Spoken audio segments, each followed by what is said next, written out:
Hello and welcome to another episode of Agri Art. In this episode, we'll be covering another paper by Janick. This one on artistic history in Egyptian agriculture.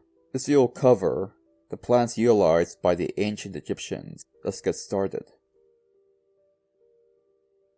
The story of Egypt leads us down the path of history of our current civilization. Paleolithic and Neolithic artifacts such as hand axes, arrowheads, and hammers can be found along the Nile that date back to 12,000 years, all made from flint. A continuous 6,000-year record exists with unique agriculture as base. From 4000 to 3000 BCE, primordial ethnic groups that make up what is now known as Egypt formed a society around the Nile in the form of a government, constructed the first pyramids, and established a highly advanced agricultural technology for that era.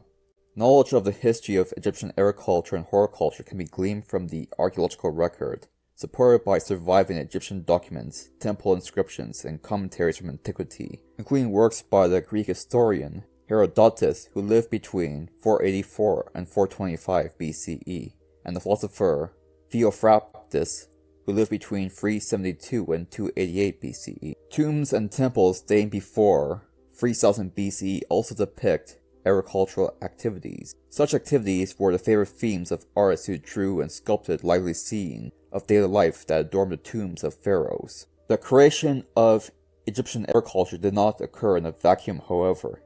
Egypt was a builder of empire, and in times gone by ruled present-day Libya, Syria, Ethiopia, Somalia, and perhaps portions of sub-Saharan Africa.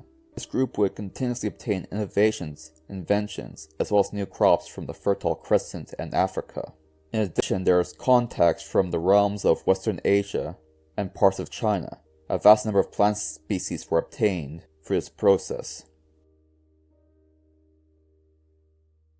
Through the archaeological record, we discovered that chief grain crops grown by ancient Egypt was barley and various forms of wheat, such as einkorn, emmer, durum, wheats, spelt, kamut, and common bread wheat. The common vegetable crops of ancient Egypt mostly consisted of root crops, leafy solid crops, legumes, and various members of the cucumber family. For root crops, the most common crops were onion, garlic, and radishes.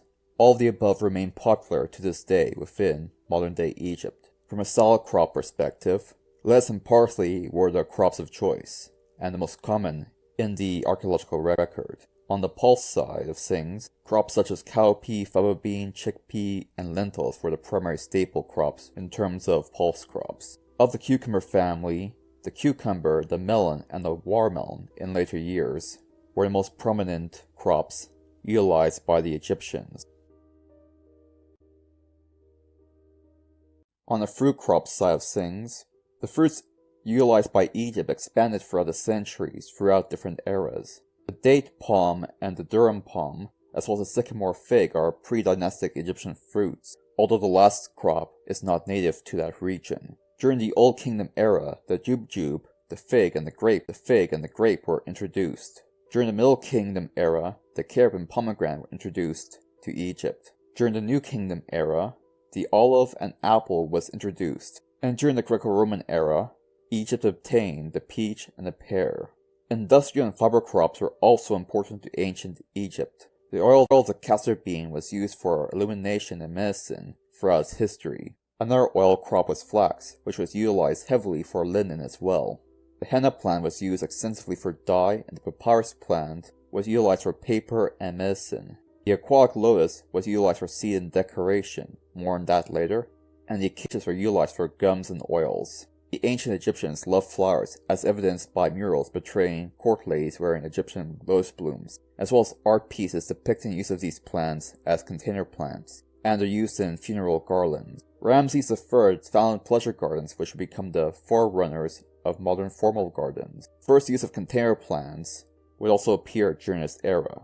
And that about covers everything. Thank you for watching. Thank you for watching this video. If you enjoyed this video, please like and subscribe.